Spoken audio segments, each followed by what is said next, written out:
नमस्कार दोस्तों, आप सबका स्वागत है हमारे चैनल एस्ट्रोवर्ड में। अगर आपने हमारे चैनल को अब तक सब्सक्राइब नहीं किया है तो अभी सब्सक्राइब करें। दोस्तों, सबसे पहले आप इस वीडियो को लाइक कर दीजिए क्योंकि बाद में आप लाइक करना भूल जाते हैं। तो प्लीज इस वीडियो को टक से लाइक कर दे। तो चलिए शुरू करते हैं आज का वीडियो।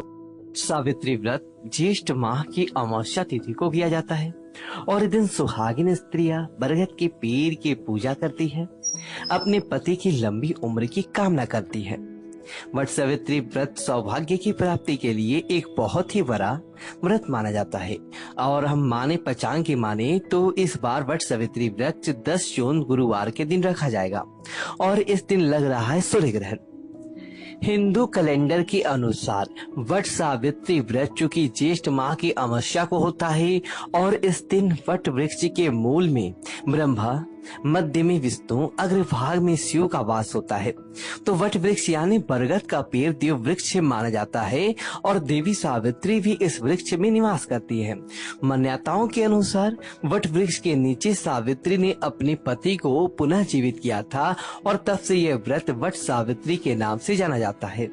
इस दिन विवाहित स्त्रियां अखंड सौभाग्य की प्राप्ति के लिए वट वृक्ष की पूजा करती है और अपने पति की लंबी उम्र की कामना करती है। सौभाग्य की प्राप्ति के लिए इस दिन महिलाएं सावित्री सत्यवान की कथा सुनती है और 108 बार कच्चा सूत लपेटा जाता है तो पति के संकट दूर होते हैं इस दिन व्रत रखने से, व्रत कथा सुनने से।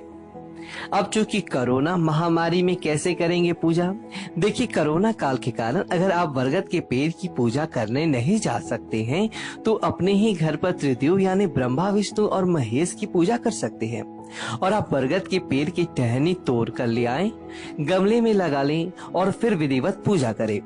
पूजा में आपको चाहिए होगा जल, मौली धागा, रोली, कच्चा सूत, भीगा हुआ चना, पुष्प, धूप। सबसे पहले तो आप वट वृक्ष की पूजा करें और फिर आप दूसरों पे भी कथा सुनाएं और खुद भी सुने। फिर भीगा हुआ चना, कुछ धन और वस्त्र अपने सास को देकर आशीर्वाद ले और पूजा के बाद किसी जरूरतमंद विवाहित स्त्री को सुहाग की सामग्री का दान करें। आप चाहें तो किसी ब्राह्मण को फल वस्त्र का दान भी कर सकते हैं। तो वट सावित्री अमावस्या जो कि गुरुवार 10 जून को मनाया जाएगा और अमावस्या तिथि 9 जून की दोपहर 1:57 से शुरू होगा और 10 जून को 4:22 पर समाप्त होगा। तो उस व्रत का जो पारण है वो 11 जून 2021 शुक्रवार के दिन किए जाएंगे। तो इस बार जो कि कोरोना काल का वक्त है, देखिए वट सावित्री बस 2 बार से किए जाते हैं। एक तो पूरे दिन उपवास रखकर, फल खाकर, और दूसरा बहुत जगह ये भी प्रचलन है कि व्रत जैसे कि आपने बरगद के पीछे पूजा की, पति के आपने चरण छुए, उसे पंखा झेला, उन्हें प्रसाद खिलाया और फिर वह सात्विक भोजन कर लेते हैं। तो आपके जैसा प्रचलन है, आप भी वैसा ही कीजिएगा। इस दिन व्रत कथा सुनने का अभियान है क्योंकि व्रत कथा सुनने से आपकी जीवन के हर कष्ट दूर हो जाएंगे और जीवन की समस्त परेशानियां जो खासकर पति के ऊपर आया हुआ संकट है वो समाप्त हो जाता है। तो चलिए जानते हैं विस्तार से कि पूजा में क्या क्या और कैसे कैसे अर्पित करें। जो पूजन की सामग्री है उसमें आपको लेना है कच्चा सूत यानी लाल मौली धागा ले लीजिए। आपको चाहिए होगा बांस का पंखा, एक डलिया और इसके साथ ही बरगद, अगर आप घर में करना चाहते हैं तो बरगद की वृक्ष की एक छोटी सी डाली मंगवा सकते हैं और फिर आपको चाहिए होगा भिगोया हुआ चना। यहाँ पर चना का ज्यादा महत्व है और इसके साथ ही मिट्टी का दीपक, पान का पत्ता, कलश, बांस का पंखा, धूप, अगरबत्ती, फल और इसमें जो भी मिल जाए। पूजा में कुछ मीठा पकवान भी होता है तो लड्डू वगैरह ले सकते हैं और छत, फल यदि रोली, सिंदूर, लाल कपड़ा और 16 श्रृंगार की वस्तु। तो ये चीजें आपको चाहिए होगी पूजा के लिए। अब बरगद के वृक्ष में आपको सबसे पहले तो जाना है, पूरा रेडी हो ले और जाइए और जाकर बरगद के वृक्ष में जल अर्पित करें और फिर पुष्प अर्पित करें, अक्षत, फल और मिठाई अर्पित करें। अब बरगद के वृक्ष में आटी और गुड़ के पुए चलाए जाते हैं। अगर आपने बनाया है तो अच्छी बात है, पर नहीं तो आप इसमें लड्डू भी अर्पित कर सकते हैं। अब अर्पित करने के बाद चूंकि यहाँ पर आटे और गुड़ से बने हुए पुए का ज्यादा महत्व है, तो आप अगर पुआ बना ले तो ज्यादा अच्छा रहेगा। हाथ में चना, जो भिगोया हुआ चना है, इसको लेकर आपको कथा पढ़ना या सुनना है। लेकिन जब आप कथा पढ़ सुन लेंगे, इसके बाद बरगद के वृक्ष की आप कोमल और भीगे हुए जो कोपल है, यानी कि बरगद के वृक्ष की जो पत्ती है, उसको भीगे हुए चने को निगल कर उपवास को समाप्त करना होता है। लेकिन वट जो सावित्री अमावस्या है, इस दिन सुहाग की कथा से जोड़ा गया है। तो सावित्री का जो पौराणिक कथाओं में श्रेष्ठ स्थान है, इसीलिए कहा जाता है कि सावित्री अपने पति सत्यवान के प्रदान यमराज से वापस लाई थी। और इस व्रत में महिलाएं सावित्री के समान अपने पति की दीर्घायु की कामना तीनों देवताओं से करती है, क्योंकि उनके पति को सुख समृद्धि, अच्छा स्वास्थ्य और दीर्घायु प्राप्त हो। तो मान्यता है कि इस व्रत को सदा पूर्वक करने से, वट वृक्ष की पूजा करने से स्त्रियों को अटल सुहाग प्राप्त होता है, घर में सुख समृद्धि आता है। तो हिंदू धर्म में वट वृक्ष को पूजनीय माना जाता है और शास्त्रों में कहा जाता है कि बरगद के पेड़ में ब्रह्मा, विष्णु और शिव जो तीनों ही देवताओं का वास होता है। इसीलिए बरगद के पेड़ की आराधना और परिक्रमा करने का विधान है, ताकि सुख सौभाग्य की प्राप्ति हो। और बरगद के पेड़ की पूजा करने से तीनों ही देवताओं की एक साथ पूजा हो जाता है। आइए जानते हैं कथा, प्रेम से सुनिएगा, हाथ में भिगोया हुआ चना लेकर। कथा के अनुसार भद्र देश में एक राजा थी, जिसका नाम अश्वपति था। भद्र देश के राजा अश्वपति की कोई संतान न था। उन्होंने संतान की प्राप्ति के लिए मंत्रोच्चारण के साथ प्रतिदिन 1,00,000 आहुतियां दी।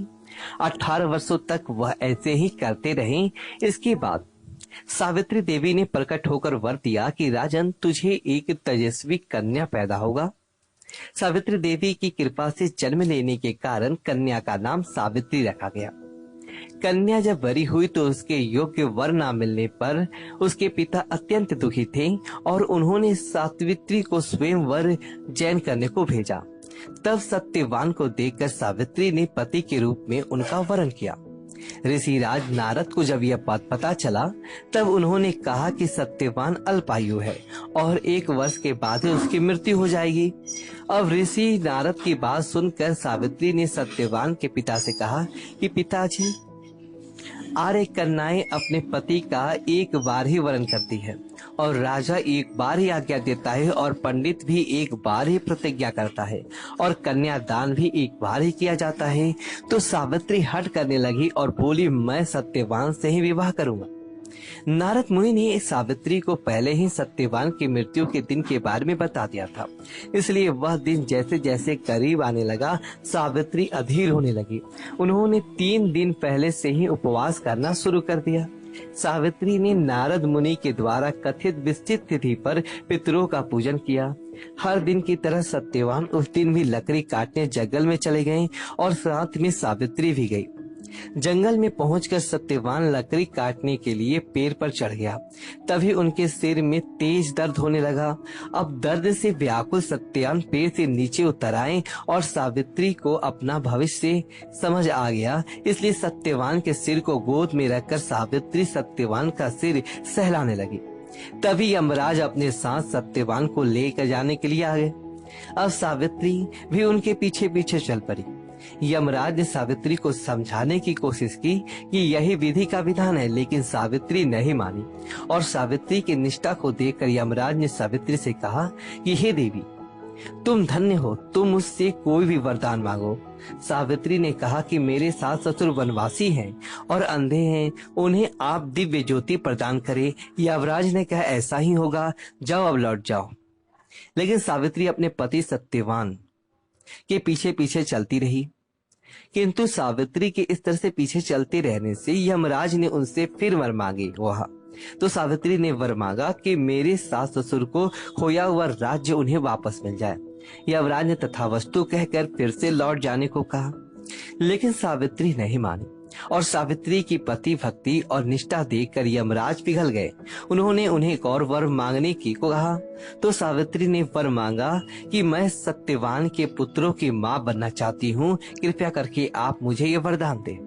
अब सावित्री की पति भक्ति से प्रसन्न होकर अंतिम वरदान देते हुए यमराज ने सत्यवान को पास से मुक्त कर दिया और अदृश्य हो गए। सावित्री अब उसी वट वृक्ष के पास आई। वट वृक्ष के नीचे पड़े सत्यवान के मृत शरीर में जीव का संचार हुआ और वह उठकर बैठ गया।